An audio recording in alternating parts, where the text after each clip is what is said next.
नमस्कार, कानपुर वार्ता में आपका स्वागत है। मैं हूं आलोक पाल।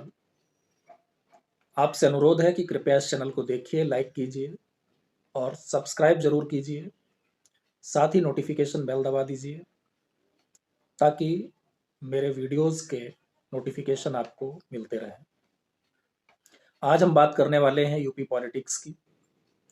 यूपी की पॉलिटिक्स में इंडी अलायंस या इंडिया अलायंस की।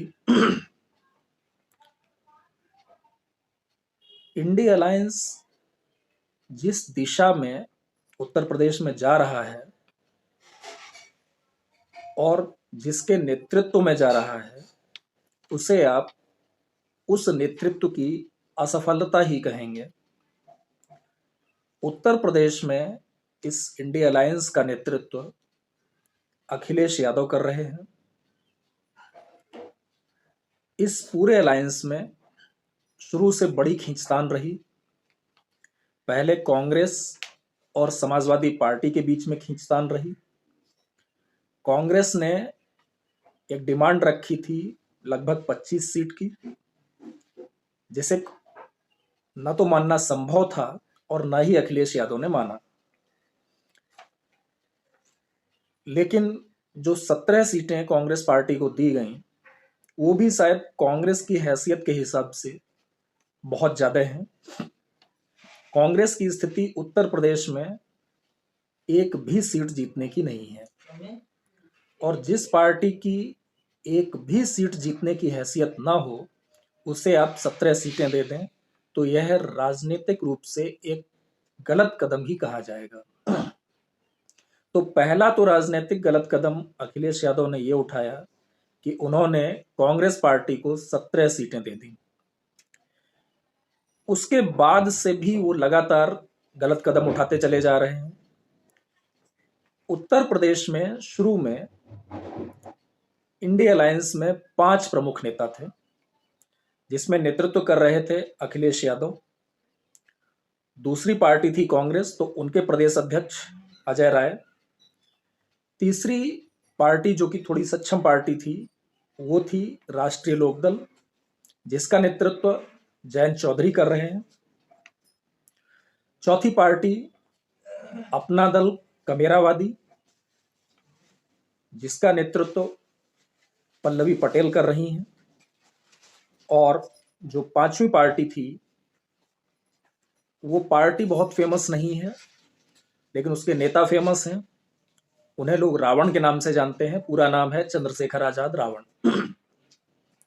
तो आज की जो स्थिति है उसे अगर आप देखें तो मुझे लगता है कि चंद्रशेखर रावण जिस नगीना सीट से अपना दावा पेश कर रहे थे, और उनकी पार्टी का दावा भी मात्र एक सीट पर ही था, और शायद वहां पर जो डेमोग्राफी है वो इस तरह की है कि वो उनको सूट करती, और जो समाजवादी पार्टी का वोट बैंक है, यदि वो उनको समर्थन कर देता तो शायद नगीना सीट चंद्रशेखर जीत जाते। लेकिन अखिलेश यादव ने ऐसा नहीं किया और अपनी पार्टी के एक प्रत्याशी को वहां पर घोषित कर दिया। इसके बाद हम बात करते हैं पल्लवी पटेल की। यह वीडियो मैं बना ही पल्लवी पटेल के साथ जो इनका झगड़ा हुआ उसकी वजह से रहा हूं। पल्लवी पटेल अपना दल की नेता है। उत्तर प्रदेश में 2 अपना दल हैं, दोनों परिवार की पार्टियां हैं। एक बड़े कुर्मी नेता हुआ करते थे सोनेलाल पटेल, कभी वो बहुजन समाज पार्टी के नेता हुआ करते थे, बाद में उन्होंने अपनी पार्टी बनाई अपना दल नाम से। जब सोनेलाल पटेल का देहांत हो गया तो उसके बाद उनके परिवार में एक झगड़ा हुआ और उनकी बेटियां और मां 2 अलग अलग हिस्सों में बंट गए। मां के साथ पल्लवी पटेल हैं, एक बेटी अनुप्रिया पटेल, उन्होंने अपना दल अलग बना लिया, उसका नाम उन्होंने रखा अपना दल सोनेलाल। बताया जाता है कि उनके साथ सोनेलाल पटेल की सबसे छोटी बेटी भी है। और जो दल पल्लवी पटेल चला रही हैं उसका नाम है अपना दल कमेरावादी, जिसकी अध्यक्ष उनकी माताजी कृष्णा पटेल हैं। तो पल्लवी पटेल जो कि फूलपुर से विधानसभा का चुनाव, माफ कीजिए, कौशाम्बी से जो विधानसभा का चुनाव जीत गई थी मौर्य जी के खिलाफ, जो मुख्यमंत्री हैं इस समय, उनके खिलाफ, तो उसके बाद से पल्लवी पटेल को लगा कि वो बहुत बड़ी नेता हो गई हैं और सारा का सारा कुर्मी समाज जो है वो उनके पीछे खड़ा है।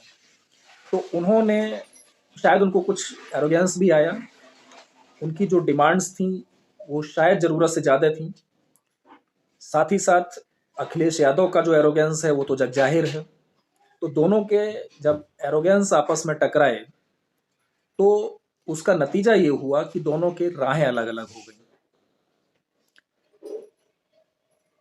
शायद कभी अखिलेश यादव ने वादा किया हो पल्लवी पटेल से कि वो उनकी पार्टी से किसी को राज्यसभा भेजेंगे, और जहां तक बात कृष्णा पटेल की थी कि कृष्णा पटेल को राज्यसभा भेजेंगे, तो ऐसा कुछ हुआ नहीं। जब राज्यसभा के चुनाव हुए तो अखिलेश यादव ने अपनी पार्टी से 3 प्रत्याशी खड़े कर दिए, जिसमें जयाप्रदा थी, आलोक रंजन थे, और एक दलित नेता थे, शायद रामजी लाल सुमन। तो इन 3 लोगों को उन्होंने अपनी पार्टी से खड़ा कर दिया। उससे पल्लवी पटेल को कुछ नाराजगी हुई और वहां से ये बात आगे बढ़ी। स्थिति धीरे धीरे ये हो गई कि पल्लवी पटेल और अखिलेश यादव के बीच में बताया जाता है कि एक टेलीफोनिक झगड़ा भी हो गया, और उसके बाद से दोनों के बीच में बातचीत बंद थी। अभी 2 दिन पहले पल्लवी पटेल ने एक प्रेस कॉन्फ्रेंस की, जिसमें उनकी माताजी ने, यानी कि कृष्णा पटेल ने, 3 लोकसभा सीटों, मिर्जापुर, फूलपुर और शायद जौनपुर, इन 3 लोकसभा सीटों से अपना दावा पेश कर दिया। उन्होंने कहा कि हम इंडिया गठबंधन के तहत इन 3 लोकसभा सीटों पर चुनाव लड़ने जा रहे हैं। उसी दिन शाम को अखिलेश यादव ने मिर्जापुर लोकसभा सीट पर अपना प्रत्याशी घोषित कर दिया, और अगले दिन यानी कि कल अखिलेश यादव ने स्पष्ट शब्दों में कह दिया कि हमारा जो गठबंधन था अपना दल कमेरावादी के साथ, अर्थात पल्लवी पटेल के साथ, वो केवल 2022 के विधानसभा चुनावों के लिए था। 2024 के लोकसभा चुनावों से उनका कोई लेना देना नहीं है, और हमारा पल्लवी पटेल के साथ या अपना दल कमेरावादी के साथ वर्तमान में कोई गठबंधन नहीं है। तो इस तरह से 2 लोग हो गए। एक तो चंद्रशेखर रावण, उनको किनारे कर दिया अखिलेश यादव ने, और इधर पल्लवी पटेल को। पल्लवी पटेल को अगर 2 या 3 सीटें दे दी जाती जहां पर कुर्मी बाहुल्य था और समाजवादी पार्टी का भी थोड़ा मजबूत वोट बैंक था, अगर ऐसी सीटों पर पल्लवी पटेल को चुनाव लड़ने का मौका दिया जाता तो संभव था कि 1 या 2 सीट वो जीत सकती थी, अगर मजबूती से चुनाव लड़ती तो वो भी मौका गंवा दिया अखिलेश यादव ने। इसके बाद अगर बात करें हम जयंत चौधरी की, तो जयंत चौधरी को तो अखिलेश यादव ने 7 सीटें पश्चिमी उत्तर प्रदेश में अलॉट कर दी थी। उन्होंने कहा था कि राष्ट्रीय लोकदल के साथ हमारा समझौता हो गया है और 7 सीटों पर राष्ट्रीय लोकदल चुनाव लड़ेगा। बाद में पता चला कि समझौता 7 सीटों पर हुआ है, लेकिन उसमें अंदर खाने समझौता ये हुआ है कि उनमें से शायद 3 सीटों पर समाजवादी पार्टी के प्रत्याशी चुनाव लड़ेंगे, सिंबल राष्ट्रीय लोकदल का होगा। और चूंकि पश्चिमी उत्तर प्रदेश में समाजवादी पार्टी की मजबूती उतनी ज्यादा नहीं है, केवल उन सीटों को छोड़कर जहां मुसलमानों की संख्या लगभग 35-40% या उससे ऊपर ना हो।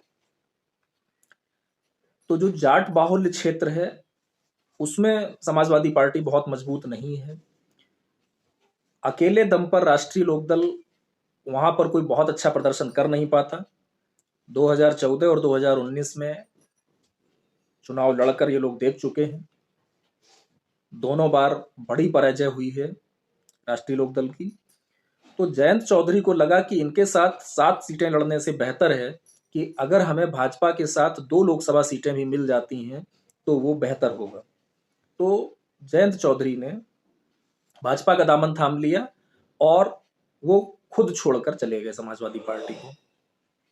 तो इस तरह से जो इंडिया अलायंस में 5 बड़े नेता थे उत्तर प्रदेश में, उसमें से 3 तो एक तरह से बाहर हो गए। जयंत चौधरी छोड़कर चले गए, पल्लवी पटेल के साथ अखिलेश यादव ने झगड़ा कर लिया और केवल 1 सीट की डिमांड करने वाले चंद्रशेखर रावण को एक भी सीट न दे करके अखिलेश यादव ने न केवल चंद्रशेखर रावण को अपने से दूर किया है, बल्कि जो दलित वोट बैंक, खास तौर से उनका सजाती यानी कि चंद्रशेखर यादव, माफ कीजिए चंद्रशेखर रावण या मायावती का जो वोट है, जो थोड़ा बहुत चंद्रशेखर की वजह से समाजवादी पार्टी को मिल सकता था, जो भी मिलता 2% 5% पूरे प्रदेश की अगर बात करें, या कम से कम पश्चिमी उत्तर प्रदेश की कई सीटों की अगर बात करें, तो उसमें जो भी ऐड हो सकता था वो भी उन्होंने गंवा दिया।